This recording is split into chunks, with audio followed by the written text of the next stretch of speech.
Hello guys, welcome back to my channel. तो यहाँ पे देखिए, मैं अभी नहा के आ गई हूँ। बड़ा फ्रेशनेस सी फील हो रही थी आज, पता नहीं क्यों, बहुत अच्छा सा लग रहा था। होता नहीं है, कई कई बार कई मॉर्निंग बहुत अच्छी सी जाती है, कई की थोड़ी लेज़ी सी। आज मुझे बहुत फ्रेशनेस एक्टिव सा फील हो रहा था। फिर मैं थोड़े अपनी सनस्क्रीन लेके, जो कि ये वाव की है, ये मैंने ऑर्डर करी थी ऑनलाइन ही। इसको मैंने थोड़ा सा लगाया फेस पे।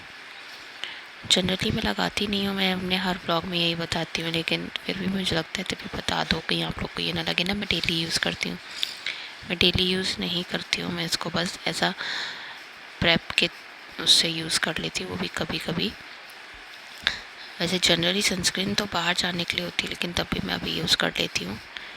और ये मेरे हाथ का छाला देखी थी कितना डार्क हो गया था। अब इसके बाद मैं अपनी वैसलीन लगा रही थी, अपने लिप्स को अच्छे से मॉइस्चराइज़ कर रही थी। लिप्स को मॉइस्चराइज़ करना भी सबसे ज़्यादा इम्पॉर्टेंट है, क्योंकि गर्मी हो चाहे सर्दी, लिप्स जो है बहुत ड्राई हो ही जाते हैं। लिप्स तो जनरली काफ़ी ड्राई भी रहते हैं, तो मुझे तो बहुत मैंडेटरी हो जाता है अपने लिप्स को मॉइस्चराइज़ करना। पहले मैंने एक दो बार ना यूट्यूब पे एक वीडियो देखी थी, उसमें ये बताया था कि जैसे जिनके लिप्स ड्राई रहते हैं थोड़े, तो वो देसी घी को अपनी नाभि में लगा सकते हैं। तो मैंने एक दो बार ट्राई किया, लेकिन मैं भी ना, मैं कोई भी चीज़ एकदम लगातार नहीं कर पाती हूँ, मतलब मैं भूल जाती हूँ। फिर ये उसके बाद मैंने अपने मार्स की लिपस्टिक लगाई थी, टेंटेड शेड थोड़ा था, तो थोड़ा मतलब एक टेक्सचर सा, कलर सा आ गया, बस इतना ही काफ़ी था। ये देखिए, मार्स का ब्रांड भी है और ये ब्रांड नेम भी हट रहा था धीरे धीरे, पता नहीं कैसा इन्होंने करा है प्रिंट। ना वो गीली हुई ना कुछ, अपने आप ही हट रहा है। अब मेरी थी बालों की बारी, लेकिन बालों को फिर मैंने सोचा कि यार बंधे रहने देती हूँ, क्योंकि आज ना मन नहीं कर रहा था कुछ छोटी वोटी करने का या जूड़ा सा बनाने का।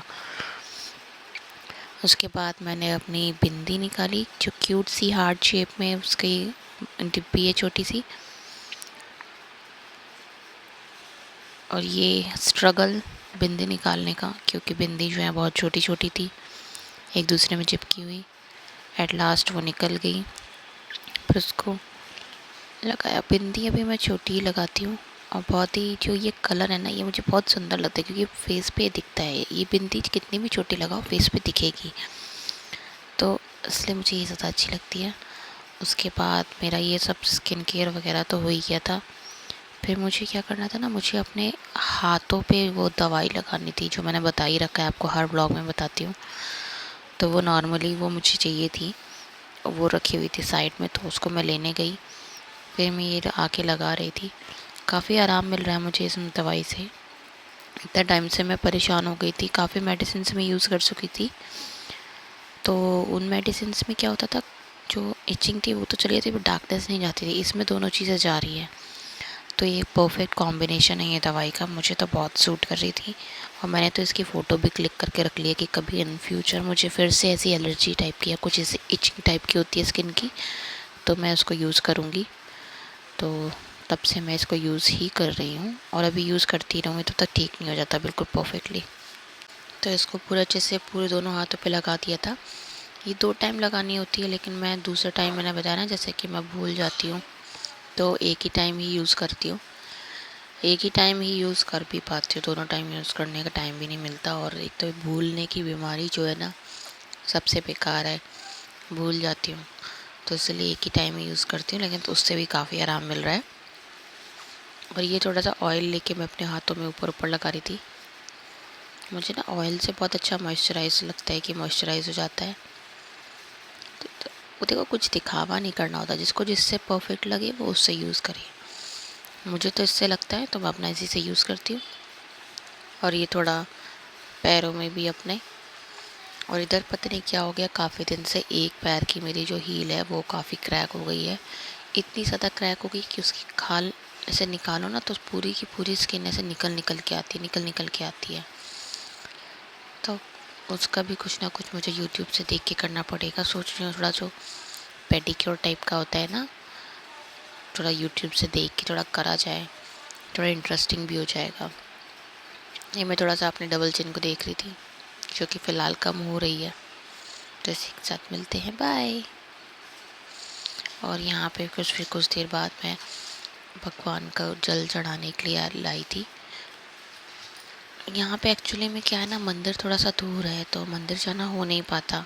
एक छोटा सा मंदिर है भी, वो पतली गली से निकल के जाओ, लेकिन वो गली इतनी गंदी संदी पड़ी रहती है ना, नाली वाली का पानी, तो मन ही नहीं करता है। तो फिर मैंने सोचा कि लाओ, भगवान घर पे हो चाहे मंदिर में, बात तो एक ही है। भगवान को दिल से याद करोगे तो भगवान तुम्हें हर जगह मिलेंगे। और यहाँ पे सीहोर से जो मम्मी लाई थी एक कंकड़ शंकड़, वो रखे हुए हैं यहाँ पे। मेरी सासू माँ लाई थी, तो उन्होंने यहाँ दिया था मम्मी को, तो मम्मी ने रखा हुआ है। तो उन्हीं पे ही कंकड़ शंकड़ पे मैंने जल चढ़ा के, मैंने वही जल को एक नहीं दवाई औषधि के रूप में लिया। अच्छा होता है। मैंने घर में ही पूजा कर ली। मैंने कहा चलो, और वो छोटी सी कटोरी में था, तो मैंने बिल्कुल थोड़ा सा ही जल चढ़ाया जितना, और फिर उतना ही मैंने खुद से लेके उसने पी लिया। घर में ही पूजा पाठ कर लो, वो भी अच्छा रहता है। तो मैंने ये कल ये जल चढ़ाया, और वही है ना कि पूजा पाठ करो तो बहुत अच्छा सा फील होता है, पॉजिटिविटी आती है, जो गलत विचार होते हैं मन से वो जाते हैं, और अच्छा ही होता है सब चीज़ें। तो मैं तो सबसे यही कहूँगी, सब लोग पूजा पाठ करो, पॉजिटिविटी लाओ। और ये मैंने जल का पान किया था, जो मैंने जल चढ़ाया। जल चढ़ा के पीना अच्छा होता है, जैसे औषधि के रूप में आप पियो तो अच्छा होता है। ये मैंने फिर पूरे घर में छिनक भी दिया था। घर में छिनक के जो होती है ना, जो जो नेगेटिविटी होती है वो सब जाती है, एक पॉजिटिविटी घर में आती है। तो बहुत एक जैसे गंगा जल, जैसे गंगा जल होता है, उसके रूप में ये तैयार हो जाता है। तो पूरे घर में छिनको, बहुत अच्छा रहेगा। और फिर यहाँ मैंने भगवान को प्रणाम करा। अब मांगना तो क्या है भगवान से, भगवान को सब पता होता है कि उसके भक्त को किसको क्या चाहिए। बस मैंने प्रणाम करा, अपनी पूजा समाप्त करी। और फिर यहाँ से चुन्नी मैंने, नॉर्मल सूट तो पहना नहीं था, तो चुन्नी मैंने अपने घर वाले सूट की ही डाल ली थी, साफ़ सुथरी। तो यहाँ पे मैंने बैठ के अपनी पूजा समाप्त करी। प्रणाम करके फिर मैंने आसनी हटाई है, धरती के पैर छू के। और फिर ये था मेरा आज का ब्रेकफास्ट। ब्रेकफास्ट में था चाय विद पोहा। आज तो काफ़ी गाजर वाजर भी पड़ी थी, तो पौष्टिक पोहा था। और ये लंच में आज बना था वाइट सॉस पास्ता, जो कि मम्मी ने ट्राई किया था, काफ़ी अच्छा बनाया था। और ये मैदे का पास्ता नहीं है, ये रवा का पास्ता है, तो हेल्दी भी है। और फिर शाम के खाने में रात में बने थे ये आलू के और प्याज के पराठे, साथ में मेरे और मम्मी के, हम दोनों ने ही साथ में खाया था। और चुकंदर ये सब सैलड वैलड है। तो इसी के साथ मैंने अपना जो डिनर था वो कंप्लीट किया। उसके बाद मैं थोड़ा बहुत टहली थी, बाहर बालकनी में अंधेरा था तो वो शूट नहीं कर पाई। तो बस इतना ही। और ये रायता भी था, मम्मी और मैं दोनों साथ में बैठ के खा रहे थे। तो इसी के साथ मिलते हैं आपसे नेक्स्ट व्लॉग में। Bye bye guys.